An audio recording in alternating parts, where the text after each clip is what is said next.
அந்த டைமில் வந்து என் கூட ஒரு பையன் கூட படிக்கிற பையன் இன்னொரு பையன் வந்து அவனோட ஜாமெண்ட்ரி பாக்ஸை தட்டி விட்டான்.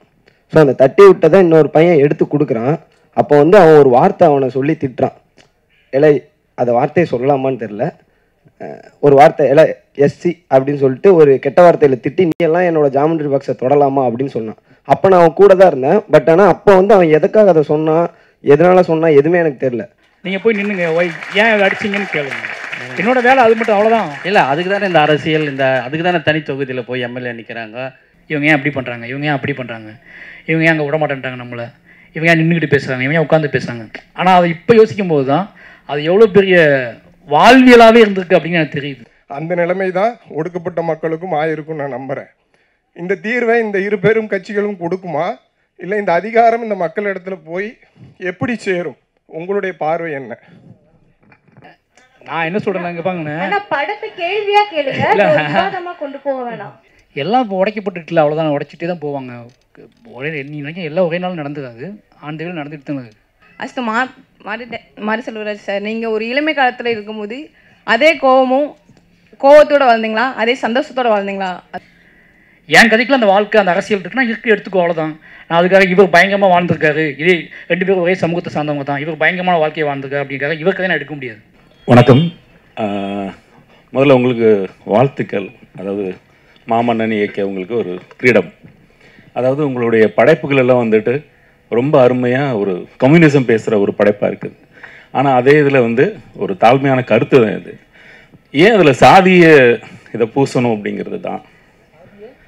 ஒரு சாதியம் இருக்குது அப்படிங்கிறது என்னுடைய கருத்து கிடையாது. பட் அது ஒரு முன்மொழிகிறேன் நான். அது எங்கே சாதி, அது எதை சொல்கிறீங்க, எப்படி சொல்கிறீங்க, அது தனியாக எப்படி பிரித்து பார்க்குறீங்க? இல்லை, பிரித்து பார்க்குற மாதிரி சில இடங்கள் இருக்கே. எந்த இடம் சொல்லுங்கள். இப்போ நீங்கள் உதயநிதி ஐயா எடுத்துக்கிட்டிங்கனாலும் சரி, இல்லை இவர் பகத் ஃபாசில் எடுத்துக்கிட்டாலும் அந்த இருக்குது, தெரியுது. அதுதான் சார். என்ன தெரியுது? இல்லை, என்ன தெரியுதுங்க, என்ன தெரியுது உங்களுக்கு? அது என்ன தெரியுது? அடிமைப்படுத்தப்படுதல்ங்கிறது ஏன் நம்மளை இறக்கிக்கிறது ஏன் இருக்கணும் அப்படிங்கிறது தான். அடிமைப்படுத்துதல்ங்கிறது இருக்குல்ல, நீ என் இடத்துக்குள்ள வரக்கூடாதுன்னு சொல்றதுக்கு அவங்களுக்கு உரிமை இல்லை. அதை ஏன் நீங்க வந்து இன்னும் ஒரு அழுத்தமா சொல்றீங்க அப்படிங்கிறது எனக்கு புரியல நீங்க பேசுறது சார். ரொம்ப சிம்பிள் சார். இல்லை என்னன்னா, நீங்க அப்படியே உல்டாவா பேசுனீங்கன்னா சிலருக்கு பதில் சொல்ல விருப்பமாகாது. என்னன்னா, நீங்க வந்து அதோட எனக்கு என்னன்னா, இன்னொரு ட்ரிப் நீங்க மாமன்னன் பார்த்தீங்கன்னா ஒன்று பெட்டராகுன்னு தோணுது எனக்கு. என்னன்னா, நீ முன் தீர்மானத்தோட ஒரு படைப்பை அணுகுதல் இருக்குல்ல, நீங்க படம் பார்க்க மட்டும் இந்த கேள்வி உங்களால் கேட்க முடியான்ட்டு. இல்லை, படம் பார்க்க முன்னாடி நீங்கள் கேட்பீங்க, என்னை பார்த்து தான் கேட்டிருப்பீங்க. இல்லை, இந்த கேள்வி அப்படி தான் இருக்குது. நான் இப்போ படம் பார்க்க முன்னாடி நான் இனி பார்த்துருந்தீங்கன்னா, நான் தான் மாரி செல்வராஜ்னு தெரிஞ்சிருந்துச்சுன்னா நீங்கள் கண்டிப்பாக அந்த கேள்வி என்கிட்ட கேட்டிருப்பீங்க. ஏன்னா இது முன் தீர்மானத்தின் கேள்விகள் எல்லாமே. ஓகேங்களா? அதை நான் எப்படி சொல்ல முடியும்? படம் பார்த்தீங்கல்ல.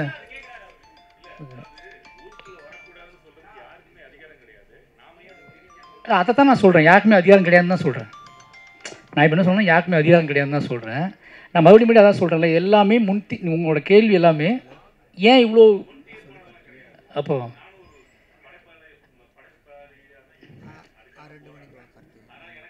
அப்போ நீங்கள் படைப்பாளியாக இருக்கீங்கன்னா, ஒரு படம் இவ்வளோ வேலை பார்த்துருக்காங்க, இவ்வளோ படைப்பு எழுதியிருக்காங்கன்னா இவனுக்கு என்ன இருக்கணும்னு இருக்குல்ல, இவனோட வாழ்வு எப்படிப்பட்டதாக இருந்திருக்கும், இவன் ஏன் இந்த மாதிரி யோசிச்சானு இருக்குல்ல, அவ்வளோதான் முடிஞ்சு கழிப்பதில். அதில் இப்போ எங்கேருந்து வந்திருப்பான், இவனோட வாழ்க்கை என்னவாக இருந்திருக்கும், இவனுக்கு எவ்வளோ பெரிய தாக்கத்தை ஏற்படுத்தியிருக்கும், இந்த கதையை சொல்லணும்னு இவன் ஏன் அடம் பிடிச்சிருக்கான் அப்படின்னு ஒன்று இருக்குல்ல, இந்த அடம் பிடித்தல் எங்கேருந்து வருதுன்னு இருக்குல்ல, அதை வச்சு நீங்கள் புரிஞ்சுக்க வேண்டியது. சார், என் பேர் ரோஹித் சார். நீங்கள் எடுத்த 4 படத்துலேயும் ஒரு சின்ன கேரக்டரில் இருந்தால் கதையே ரொம்ப பெருசாக ஆரம்பிக்கிற மாரி இருக்கும். இப்போ வந்து இந்த இதில் வந்து சேரை வச்சு தான் அந்த கதையே ஆரம்பிக்கிற மாரி இருக்குது. அது எப்படி நீங்கள் சூஸ் பண்ணீங்க அந்த சேர்? நிறைய சின்ன பிரச்சனை தானே இது அப்படி சொல்கிறதுனால தான் இப்போ சொன்னார்ல, இதுக்கே அவ்வளோ அழுத்தம் கொடுக்குன்னு கேட்காங்கல்ல. அப்போ சின்ன பிரச்சனை மாதிரி தெரிகிறது எவ்வளோ பெரிய வழியை கொடுக்கும் அப்படின்னு இருக்குல்ல, இது எப்படி சொல்லி உங்களுக்கு புரிய வைக்கிறதுக்காக நான் ஒரு பெரிய படைப்பை உருவாக்க வந்துட்டு. இப்போ சாதாரண விஷயம், இந்த கதை சொல்லும் போது கூட எனக்கு சொன்னாங்க, நிறைய பேர் சொன்னாங்க, என்னோடய அசிஸ்டன்ஸு நிறைய பேர் ஒரு சேர் இஷ்யூ தானே, இது பெருசாக யோசிப்பாங்களான்னு கேட்டேன். அதில் அதை படம் பார்க்கும்போது உனக்கு அப்படின்னு சொன்னேன். அதுதான் நமக்கு தோணும் அப்படி சின்ன பிரச்சனைன்னு சொல்லிட்டு. நம்மளோட எல்லா பிரச்சனைகளும் இங்கே வந்து அதை கடந்து போகக்கூடிய ஆசைப்படக்கூடியவர்கள் சொல்லக்கூடிய பதில் அது ஒரு சின்ன பிரச்சனை தாங்க, இது ஒரு பெரிய பிரச்சனையாங்க அப்படின்னு சொல்லக்கூடிய பதில் தான். அந்த பதிலை உடச்சி அது எவ்வளோ பெரிய வாழ்வு, அது எவ்வளோ பெரிய இயக்கம்னு காட்டணும் அப்படிங்கிறதுக்காக தான் அந்த படம். இவங்க முன்னாடியும் கேளுங்க, ஆள் பிடிச்சி கூட்டிங்க. இயக்குனருங்கிறதுனால உங்ககிட்ட தான் இந்த கேள்வி. தனித்தொகுதி இருக்கிறதுனால தான் ஒரு சட்டமன்ற உறுப்பினராவது உள்ளே போகிறாங்கன்னு நான் நம்புகிறேன். இந்த படத்தில் தனித்தொகுதியை மையப்படுத்தி கதை இருந்ததுன்னு நான் நினைக்கிறேன். இரு பெரிய கட்சிகளுமே ஆளுகின்ற ஆண்ட கட்சி ரெண்டுமே வந்து ஒடுக்கப்பட்ட மக்கள்லேருந்து ஒரு தலைவரை உருவாக்கியிருக்கா அப்படின்னா மிக சொற்ப எண்ணிக்கையில் தான் இருக்குது. நேற்று மேல்பாதி ஆவணப்படம் பார்த்தோம். அந்த ஆவணப்படத்துலேயும் ஒரு சமூகத்தை சார்ந்த கட்சி வந்து ரெண்டு கட்சியுமே வந்து அழுத்தம் கொடுக்க முடியுது. அவங்களுக்கு தேவையான அவங்களுக்கு சலுகைகளை அளிக்கிற வாக்குறுதிகளை தேர்தல் சமயத்தில் கொடுக்குறாங்க. ஆனால் ஒடுக்கப்படுகிற சமூகத்திற்கு எந்த ஒரு நன்மையுமே இரு பெரிய கட்சிகளுமே அரசியல் அதிகாரத்தை கொடுக்கல. அந்த அதிகாரம் இந்த ஒரு வசனம் கூட இருந்தது, நான் அதிகாரம் வந்து கிடைச்சது வந்து பிச்சையினால நினச்சேன் அப்படின்னு கூட ஒரு இருந்தது. அது பிச்சை இல்லை, அது வந்து உரிமை அப்படின்னு நான் நினைக்கிறேன். நீங்கள் இங்கே வந்து தனித்தொகுதி இப்போது இல்லைன்னா நான் ஒரு தொகுதி கூட இருந்திருக்காதுன்னு சொன்னேன் இல்லைங்களா? பெண்கள் வந்து 76 பேர் தான் போட்டிடுறாங்க இந்த நாடாளுமன்ற தேர்தலில், ஒரு தொகுதிக்கு 2 பேர் கூட கிடையாது. அந்த நிலைமை தான் ஒடுக்கப்பட்ட மக்களுக்கும் ஆயிருக்குன்னு நான் நம்புகிறேன். இந்த தீர்வை இந்த இரு பெரும் கட்சிகளும் கொடுக்குமா, இல்லை இந்த அதிகாரம் இந்த மக்கள் இடத்துல போய் எப்படி சேரும்? உங்களுடைய பார்வை என்ன? அது எனக்கு தெரியல. நான் என்னோட வேலை வந்து நான் என் வாழ்வை முன்வைப்பேன், அவ்வளோதான். அது படைப்பாக முன்வைப்பேன். அது சக மனிதர்கள், சராசரி மனிதர்களுக்கும் என்ன மாதிரியான உணர்வை ஏற்படுத்த போகுது அப்படிங்கிறத என்னோடய வேலை. நான் படைப்பாக அப்படி தான் பார்க்குறேன். ஏன்னா இது காலகாலமாக அதுக்கு வேறு ஒரு தளம் இருக்குதுன்னு நினைக்கிறேன். நான் என்னோடய அரசியல் புரிதல் அப்படிங்கிறது என்னோடய வாழ்வை அடிப்படையாக வைத்தே நான் பார்த்துக்கிட்டு இருக்கேன் இப்போ வரைக்கும். நான் இன்னும் சரியான கருத்தாக்கங்கள் வழியாக நான் பயணிக்கலன்னு தான் சொல்லுவேன். நான் என்னோடய வாழ்க்கை கொடுத்த வழியின் வழியாக தான் நான் என்னுடைய என் படைப்பை பார்த்துட்ருக்கேன். அதை நான் முன்வைக்கும் போது ஒரு அதிர்வு நடக்குது அப்படிங்கிற நம்புகிறேன். அது என்ன புரிதலை ஏற்படுத்துதோ அதுதான் என்ன செய்ய முடியும் இப்போதைக்கு. நான் அதை உறுதியாக நம்புகிறேன், அவ்வளோதான். ஏன்னா கட்சிகள் என்ன செய்வாங்க, அரசியல் என்ன செய்யும், இது மாற்றம் எப்படி நடக்கும், அவங்க என்ன சொல்லுவாங்க, இதுக்கு எது தீர்வு அப்படிங்கிற சொல்கிற பக்குவம் எனக்கு கிடையாது. நான் அந்த பக்குவத்தை அடையலை. ஏன்னா நானே ரொம்ப பதட்டமான சூழலில் தான் இன்னும் இருக்கேன், ஓகேங்களா? அதனால் அந்த பக்குவத்தை அடைந்து நிதானத்தோடு பேசக்கூடிய, நிதானத்தோடு கேள்விகள் எழுப்பக்கூடிய, சண்டை போடக்கூடிய அல்லது கர்ஜிக்கக்கூடிய அந்த பக்குவம் எதுவுமே என்கிட்ட கிடையாது. என்னோடய வாழ்வு நடுக்கமான வாழ்வு தான். அதனால் நான் அந்த அடிப்படையிலேயே அதை சும்மா சொன்னால் பைத்தியக்காரன்னு சொல்லிடுவானுங்க, இதே புலம்பிகிட்டே இருப்பான்டான்னு சொல்லிடுவானுங்க. அது ஒரு படைப்பாக மாற்றி சொல்கிறோம். படைப்பாக மாற்றி சொல்லும்போது வருங்கால சந்ததியினர் இந்த படங்களை பார்க்கும்போது சித்தாந்தங்கள் ரீதியாக அல்லது அரசியல் ரீதியாக அதிகாரத்தின் ரீதியாக நடக்கும், அது வேறு விஷயம். பட் பிறக்க போகிற தலைமுறை சமூகம் என்னவா சக மனுஷனை பார்க்கணும் அப்படிங்கிறது மட்டும்தான். என் பிள்ளைக்கு நான் என்ன சொல்லிக் கொடுக்க போகிறேன் அப்படிங்கிறது என்னோட நோக்கம். நான் இதுக்கப்புறம் வரக்கூடிய, ஏன்னா இப்போ இருக்கவங்க இப்போ யோசிப்பாங்க, இங்கே இருக்க எல்லாத்தையுமே என்னால் மாற்ற முடியாது. ஏன்னா நம்ம 2 பேரும் சக போட்டியாளர்கள். எனக்கு எவ்வளோ அறிவுக்கு நான் நம்புகிறோம், அதே அறிவு உங்களுக்கு நீங்கள் நம்புகிறீங்க, ஓகேவா? அப்போ நம்ம 2 வாதம் பண்ணிட்டு தான் இருப்போம். ஆனால் பின்னாடி வரப்போவங்க இருக்காங்களே, அவங்களுக்கு நீ யாருன்னு தெரியாது. என்னோடய படைப்பை தான் பார்ப்பாங்க அவங்க. நான் செத்து போனதுக்கப்புறம் என்னோடய படைப்பை தான் பார்ப்பாங்க. அதுவும் அவனுக்கு ஒரு தாக்கத்தை ஏற்படுத்தும். அப்படிங்கும்போது அந்த மாதிரி விஷயத்தை நான் நம்புகிறேன் ரொம்ப. எனக்கு பின்னாடி வரப்போக்கூடிய சந்ததி மட்டுமே நான் ரொம்ப நம்புகிறேன். ஏன்னா இப்போ எனக்கு அவள் திராணி, அவ்வளோ தைரியமும் திராணி என்கிட்ட கிடையாது. இவங்ககிட்ட சண்டை போட்டு பேசி அவனுக்கு புரிஞ்சு அவனுக்கு மல்லு கட்டினா அது எனக்கு உடன்பாடே கிடையாது. எனக்கு என் படைப்பு அப்படிங்கிறது முழுக்க எனக்கு பின்னாடி வரப்போகிற நான் மரித்து போனதுக்கு பின்பு வரப்போகிற சந்ததியினர் இப்படியாப்பட்ட வாழ்வு இருந்துச்சு, அந்த வாழ்வின் அடிப்படையில் இப்படியாப்பட்ட ஒடுக்குமுறைகள் நடந்துச்சு, அந்த ஒடுக்குமுறையோட தாக்கம் எச்சம், அந்த ஒடுக்குமுறையோட வேதனைகள் இன்னும் இருக்குது அப்படிங்கிற புரிதலில் சக மனுஷனை பார்க்கக்கூடிய பார்வை அவனுக்கு கொஞ்சமாக சேஞ்ச் ஆனாலே போதும் நம்பக்கூடிய ஆள் தான் நான். அவ்வளோதான். நான் சார் வணக்கம் சார். வணக்கம் சுரேஷ். நான் தூத்துக்குடியிலேருந்து வரேன் சார். சார் உங்கள் படைப்புகள் மூலிமா நான் ஆஃப்டர் வாட்சிங் பரியேறும் பெருமாள் நான் ஒரு விஷயத்தை ரியலைஸ் பண்ணிக்கிட்டேன் சார். என்னென்னா ஒரு சின்ன இன்சிடென்ட் சார். நான் 6th ஸ்டாண்டர்ட் படிக்கும்போது அப்போ எனக்கு ஏஜ் 11 தான் சார். அந்த டைமில் என் கூட ஒரு பையன் கூட படிக்கிற பையன் இன்னொரு பையன் அவனோட ஜாமெண்ட்ரி பாக்ஸை தட்டி விட்டான். ஸோ அந்த தட்டி விட்டதை இன்னொரு பையன் எடுத்து கொடுக்குறான். அப்போ அவன் ஒரு வார்த்தை அவனை சொல்லி திட்டுறான். இல்லை அதை வார்த்தையை சொல்லலாமான்னு தெரில, ஒரு வார்த்தை எஸ்சி அப்படின்னு சொல்லிட்டு ஒரு கெட்ட வார்த்தையில் திட்டி, நீ எல்லாம் என்னோட ஜாமெண்ட்ரி பாக்ஸை தொடலாமா அப்படின்னு சொன்னான். அப்போ நான் அவன் கூட தான் இருந்தேன். பட் ஆனால் அப்போ வந்து அவன் எதுக்காக அதை சொன்னான், எதனால சொன்னான் எதுவுமே எனக்கு தெரியல. இவ்வளோ நாளாக எனக்கு அது தெரியல. உங்கள் படம் பரியேறும் பெருமாள் பார்த்ததுக்கப்புறம் தான் அந்த பையன் ஏன் கூட பேசினாங்கிறது எனக்கு தெரிய வந்தது. ஏன் அந்த பையனை அப்படி அந்த வார்த்தையை சொன்னாங்கிறது தெரிய வந்தது. இப்போ நிறைய பேர் சொன்னாங்க இந்த படைப்பை வந்து நீங்கள் இப்படி பண்ணுறீங்க அப்படி பண்ணுறீங்க அப்படின்னு சொன்னாங்க. இந்த படைப்பு மூலியமாக நான் அதை ரியலைஸ் பண்ணிக்கிட்டேன். இப்போ அந்த பையனும் ரியலைஸ் பண்ணியிருப்பான்னு நினைக்கிறேன் சார். Thank you sir. ஒவ்வொரு கிராமத்துக்கு பக்கத்துலேயும் ஒரு ஒதுக்கப்பட்ட இடம்னு வச்சுருக்காங்க இவங்க. இப்போ அந்த 3 பசங்களை அடித்து கொண்டுட்டாங்க.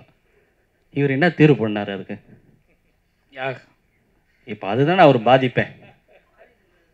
மாமன்னனை விட்டுருங்க. ஆமாம். அவருடைய பையன் அவர் சீட்டில் உட்கார வச்சிடறாரு.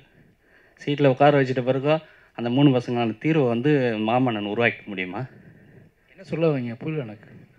ஒரு 3 பசங்களை அடித்து கொண்டுட்டாங்க சார். சரி, அதனால் அப்பா பையன் பேச நீங்கள் உருவாக்குங்க. நம்ம உருவாக்கணும். இல்லை அதான் பண்ணுங்க, அவ்வளோதான். அதை தான் பண்ண முடியும். அது படம் முடிஞ்சு போச்சு. 2.5 மணி நேரம் படம் தான் அது. ஓகேங்களா? அது வந்து இல்லை, அது ஒரு படம் தான். உங்களுக்கு ஒரு நினைவூட்டல் தான் அது. அது லைஃப் கிடையாது. ஓகேங்களா? அது முடிஞ்சிருச்சு. நீங்கள் படம் பார்த்து வெளியே போகிறீங்கல்ல, வெளியே போகும்போது இன்னொரு ட்ரிப் எங்கேயாவது ஒரு சம்பவம் நடந்துச்சுன்னா நீங்கள் போய் நின்றுங்க. முதல்ல நீங்கள் போய் நின்றுங்க. ஏன் அடிச்சிங்கன்னு கேளுங்க. என்னோட வேலை அது மட்டும், அவ்வளோதான். இல்லை, அதுக்கு தானே இந்த அரசியல், அதுக்கு தானே தனி தொகுதியில் போய் எம்எல்ஏ நிற்கிறாங்க. அதுக்கு அதுதான் நான் சொல்கிறேன். எல்லாரும் சேர்ந்து தான் சொல்கிறேன். அந்த இடத்த அடைஞ்ச உடனே அவங்க அதுக்காக செயல்படுறாங்களா? இல்லை சினிமாவில் நடிச்சு அந்த இடத்த அடைஞ்ச உடனே அதுக்காக செயல்படுறாங்களா? இல்லை இவங்க விலை போயிடுறாங்களா? ஏன்ட்ட கேட்குறீங்க? உங்களுக்கு தெரியாதா என்ன? இல்லை, உங்களுக்கு தான் எல்லாமே தெரியுமே. என்னோட வயசில் மூத்தவங்க தான் நீங்கள் இருப்பீங்க. கண்டிப்பாக எவ்வளோ நாளாக பார்த்துட்டு இருப்பீங்க. அது நீங்கள் எப்போவுமே நல்லா படம் எடுத்தவங்கள்ட்ட மட்டுமே எல்லா கேள்வியும் கேளுங்க. ஓகேங்களா? இல்லை, அது எல்லாமே அதை விட அதிகமாக உங்களுக்கு தெரியும்னு எனக்கு தெரியும். நல்லா புரிஞ்சுக்கோங்க.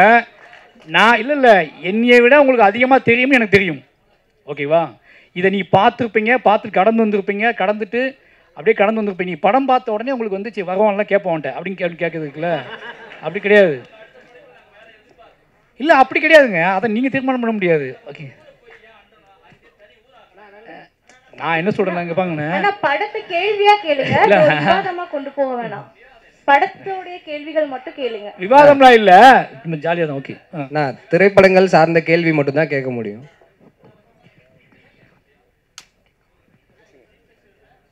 சார், என் பேர் குறிஞ்சித்தேன் சார். பரியேறும் பெருமாள் பார்த்துட்டு அது ஒரு லைஃப் சேஞ்சிங் சொல்லலாம், கண்டிப்பாக சொல்லலாம். என்ன அப்படின்னா, இப்போது லைக் சமூகத்தோட ரொம்ப கோரமான ஒரு அடக்குமுறையை பார்க்குற ஒருத்தவன் வந்து எப்படி வந்து இன்னொரு உயிரை வந்து பார்ப்பான். 2 காலிலோ 4 காலிலோ இந்த மண்ணில் உழவி கிடக்க நான் இல்லடி நீ, நான் இல்லையா நீ அப்படின்னு அந்த உயிரையுமே அவன் அப்படி தான் பார்க்குறான்.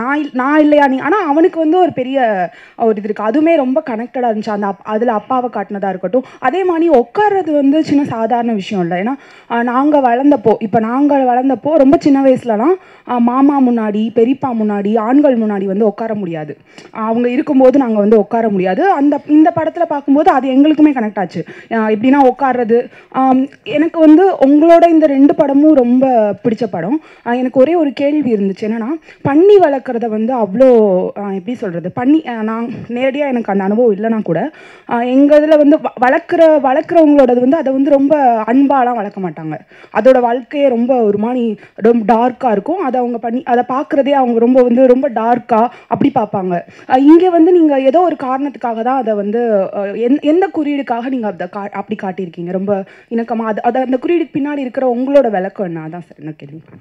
என்னோட விளக்கமே தேவை கிடையாது. நீங்கள் உங்களுக்கு என்ன பிடிச்சி, உங்களுக்கானது தான் அது மாறுபடும்ல. இல்லை இவ்வளோ பேர் இருக்காங்கல்ல. என்னோட விளக்கம்ங்கிறது நேரடியாக சொல்லணும்னா நான் மேடப்பட்டு பேசியிருப்பேன். நான் படம் பண்ணதுக்கான காரணமே எல்லாத்துக்குள்ளே இருக்கிற விளக்கத்தையும் தோண்டி எடுக்குது தான்.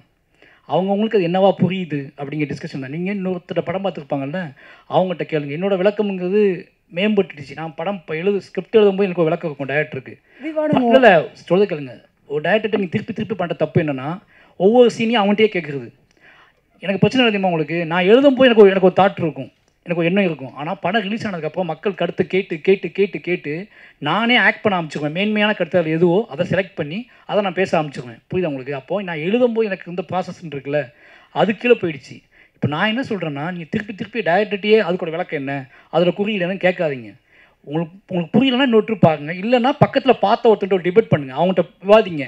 அவன் ஒன்று சொல்லுவான்.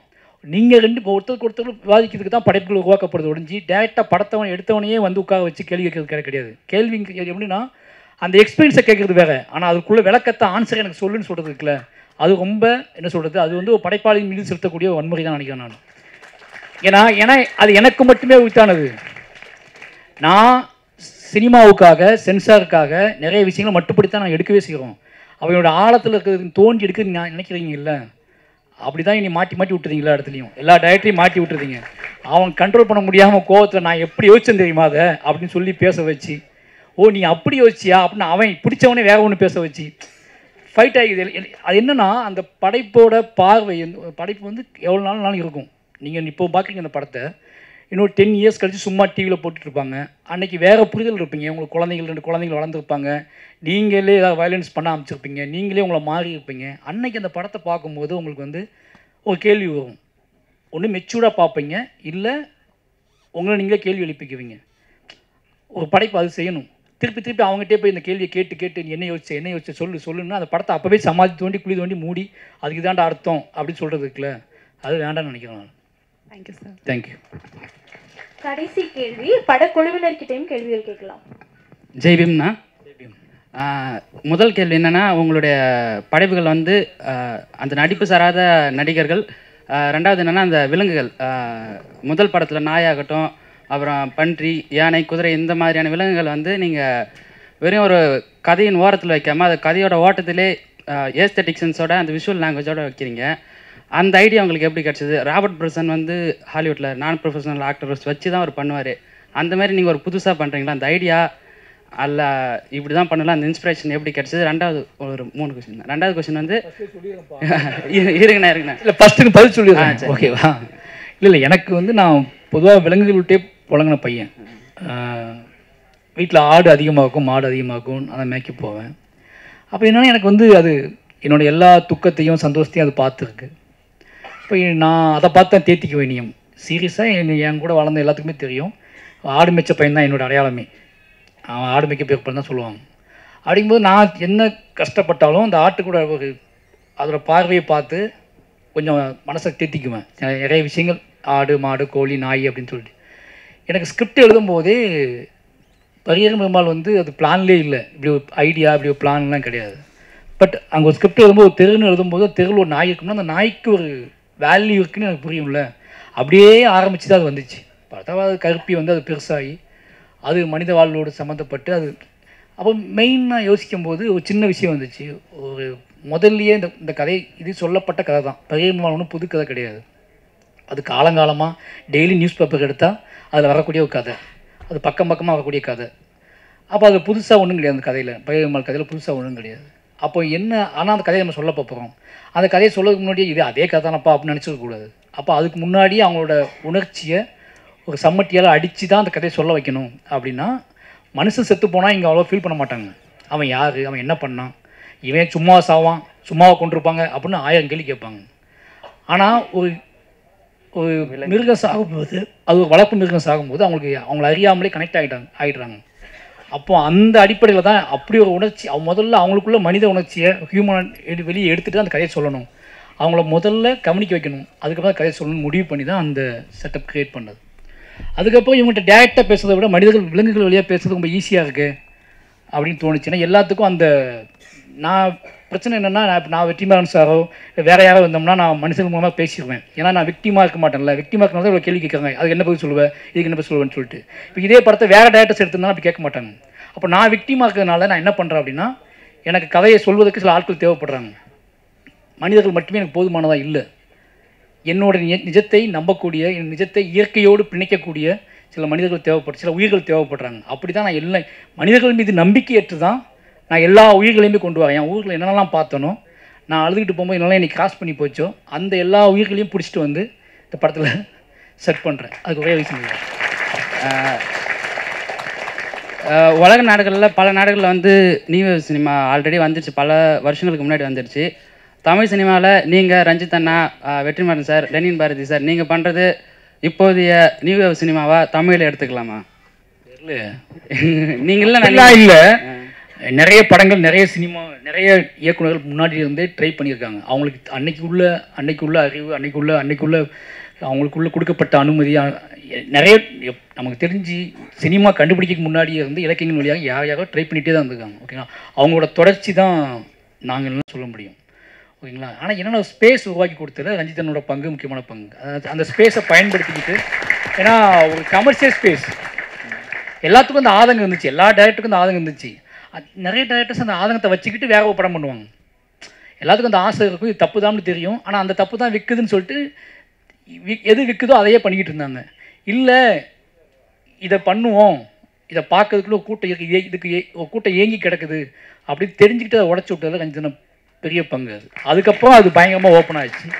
அப்போ இப்போவுமே வந்து அது விற்குது அப்படின்னால தான் அந்த கதைகளுக்கு வந்து வேல்யூ இருக்குது. ஓகேங்களா, அது ஏன் விற்குது அப்படிங்கிறத இங்கே யாரும் பேசுறதே கிடையாது. விற்குது விற்குது விற்குது, ஏன் விற்குது, ஏன் இவ்வளோ மக்கள் பார்க்குறாங்க அப்படிங்கிற ஒரு கேள்வி இருக்குல்ல. ஏன் இவ்வளோ மக்கள் இவ்வளோ இப்படி இதை வந்து இவ்வளோ எமோஷ்னலாக அதை ஓன் பண்ணிக்கிட்டு பார்க்குறாங்க அப்படிங்கிற கேள்வியை இங்கே யாரும் பேசுகிறதே கிடையாது. அந்த படம் ஓடுது, அதனால் அந்த கதையை சொல்கிறாங்க அப்படின்னு நினச்சிட்டே இருக்காங்க. அது ரொம்ப தப்பு. நான் ஒரு சிலர் வந்து மேல் வகுப்பில் இருக்கிறதுனால அந்த ஒரு மாற்றம் சமூகத்தில் ஒரு வேறுபாடு இருக்கிறதுனால ஒரு சிலர் ஒரு சில விஷயங்களை பெருமையாகவும், குறிப்பாக அவர் சொன்னார், நான் வந்து ஜாமெட்ரி பாக்ஸ் அந்த கதை சொன்னார். நான் வந்து அவன் என்ன வேணாலும் சொல்லிட்டேன், நான் இதுதான், எனக்கு அதில் அசிங்கம் இல்லை, எனக்கு அவமானம் இல்லை, நான் இதுதான், இங்கே தான் பிறந்தேன், இப்படி தான் இருந்தேன், நான் யாரையும் எதுவும் அவங்க திருட்டில் கொலை பண்ணலை, ஏன் என்னுடைய அடையாளத்தை வந்து ரொம்ப இதாக பண்ணுறீங்க, மட்டுப்படுத்துகிறீங்க அப்படின்ற ஒரு அதை பற்றி நீங்கள் என்ன நினைக்கிறீங்க? புரியவில்லை கேள்வி அடிச்சு. நன்றிண்ணா, நன்றிண்ணா. சரி, ஓகேப்பா. அது இது ஆமாம். அப்போ நம்ம என்ன பண்ணுறோன்னா, நம்மளோட வேலையை என்ன அப்படின்னா, அப்படிலாம் இல்லையே. இப்போ யார் பயப்படுறா?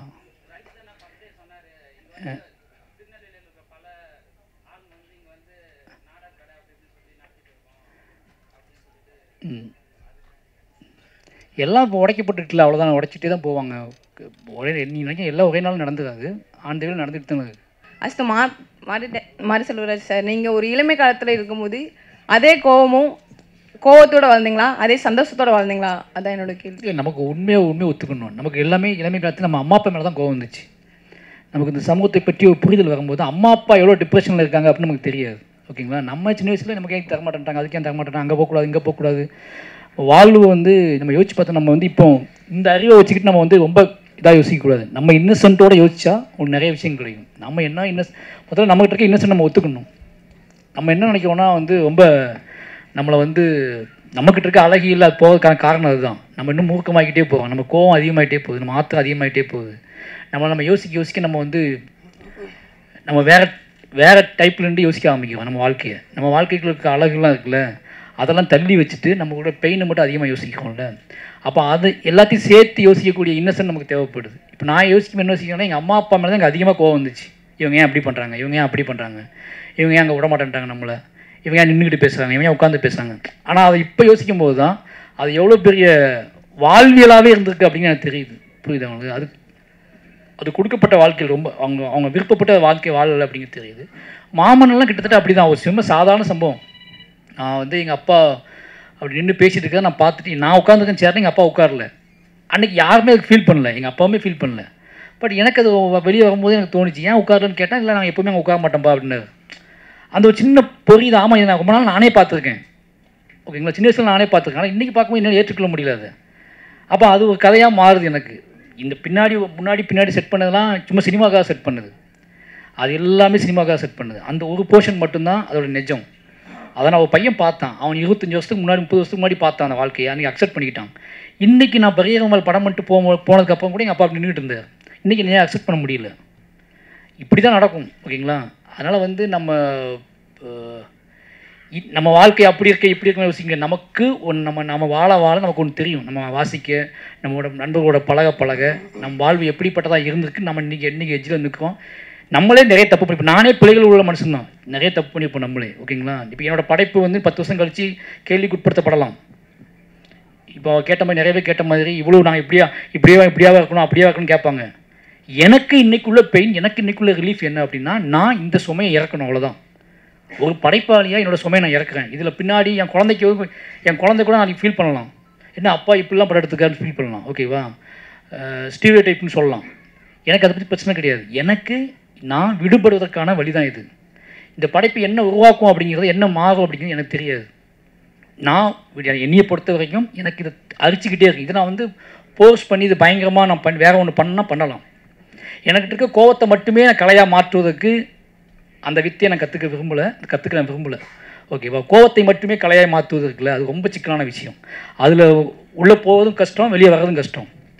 என்னோடய எல்லாத்தையும் என்னோடய வாழ்க்கை கலையாக மாற்றுறது எனக்கு ரொம்ப ஈஸி. என் வாழ்க்கைக்குள்ளே ஒரு அறம் இருக்குது அப்படின்னு நான் நம்புறது இருக்குல்ல, அந்த அறத்தை படம் பிடித்து காட்டுவது, அந்த அறத்தை கடத்துவதன் மூலமாக அவரோட மனிதத்தன்மையை கேள்விக்குட்படுத்துவதுன்னு இருக்குல்ல, அதை மட்டும் என்னால் பண்ண முடியும். அது ஒர்க் அவுட் ஆகுது, ஆகாமல் போகுது, பிடிக்கல, ஏற்றுக்காமல் போகிறாங்க, அதை பற்றி எனக்கு கவலை கிடையாது. என்னோட ஒரே ரீசன் என் வாழ்வை முன்வைப்பது, அவ்வளோதான். இந்த பின்னாடி தான் டாக்குமெண்ட் ஆக போகுது. இன்றைக்கி நம்ம என்ன எடுத்துகிட்டு இருக்கோம் எல்லாத்தையுமே, நம்ம நீ தலித்து வாழ்வு, ஒடுக்கப்பட்டோட வாழ்வுன்னு சொல்லி என்ன எடுத்துகிட்டு முன்னாடி வாழ்ந்த மனிதர்களோட வாழ்க்கையை தான் எடுத்துகிட்டு இருக்கோம். நம்ம ஏன் ஒரு 10 பேரை முக்கியமான ஆளுமைகளாக பேசிக்கிட்டே இருக்கோம். தொடர்ந்து ஒரு 10 பேர் முக்கியமான ஆளுமையாக தமிழ்நாட்டில் பேசிகிட்டே இருக்கோம். அவங்க முன்வைச்ச ஒரு வாழ்க்கை தான். ஆனால் அவங்களுக்கு எப்படிப்பட்ட வாழ்வு கிடச்சி எனக்கு ஒரு கேள்வி இருக்குது. ஓகேங்களா? அவங்களுக்கு ஒரு வாழ்வு கிடச்சிச்சு. ஆனால் அந்த 10 பேர் மட்டும் இல்லைல்ல, நிறைய மனிதர்கள் வாழ்ந்துருக்காங்கல்ல. இதெல்லாம் சொல்ல முடியாமல் செத்து போனவங்க எவ்வளோ பேர் இருப்பாங்க. இதெல்லாம் கேள்வியை கேட்க முடியாமல் நசுங்கி செத்து போனவங்க எவ்வளோ பேர் இருக்காங்க. அவங்க கதையும் கதை தானே. இந்த 10 பேரோட மோட்டிவேஷனல் கதையை மட்டும் சொல்கிறது என்னோட வேலை கிடையாது. நசுங்கி பிசுங்கி காணாமல் போனவங்களோட கதையும் தோண்டி எடுத்து அவன் யாரால் நசுக்கப்பட்டானோ கேள்வி, என்ன நசுக்கப்பட்ட பிசுக்கப்பட்டு சொல்லிட்டே இருக்கீங்க. வேறு வழி கிடையாது எனக்கு. என்னோட கதையை சொல்லும்போது அப்படி தான் சொல்ல முடியும். நான் இன்னொருத்த கதையை கடன் வாங்கிலாம் சொல்ல முடியாது. என் கதைக்குள்ள அந்த வாழ்க்கை, அந்த அரசியல் இருக்குன்னா எடுத்துக்கோ, அவ்வளோதான். நான் அதுக்காக இவர் பயங்கரமாக வாழ்ந்துருக்காரு, இதே 2 பேரும் ஒரே சமூகத்தை சார்ந்தவங்க தான், இவர் பயங்கரமான வாழ்க்கையை வாழ்ந்துருக்காரு அப்படிங்கிறத இவர் கதையை நான் எடுக்க முடியாது. என் கதை தான் எடுக்க முடியும் நான். அப்போ அதுக்குள்ளே உங்களுக்கு உடன்படாத ஒன்று இருந்துச்சு, இல்லை இது மறுபடியும் இதுதான் வந்துட்டு இருக்கு அப்படின்னா அது நான் ஒன்றும் செய்ய முடியாது. மறுபடியும் அப்படிப்பட்ட வாழ்க்கை தான் எனக்கு கொடுக்கப்பட்டுச்சு. அந்த கேள்வியில் தான் நான் கேட்டுகிட்டே இருப்பேன். ஓகேங்களா? நான் போனதுக்கப்புறம் என் பிள்ளை அப்படி கேட்காது. என் பிள்ளை வேறு கேள்வி கேட்கும். ஓகேவா? அவனுக்கு நான் வேற ஒரு வாழ்க்கை கொடுத்துட்டேன். அவன் நாளைக்கு வேற ஒரு வாழ்க்கையை வாழ்ந்து காட்டுவான். அன்னைக்கு அந்த படைப்புகளை வரும். அவன் வாழ்க்கையின் மூலமாக அவன் எழுதுவான், அவன் கவிதை எழுதுவான், அவன் படம் எடுப்பான். அன்னைக்கு என் படத்துக்கும் அவன் படத்துக்கும் பெரிய வித்தியாசம் இருக்கும். அதுதான் வெற்றி அப்படின்னு நான் நம்புகிறேன் முழுசாக.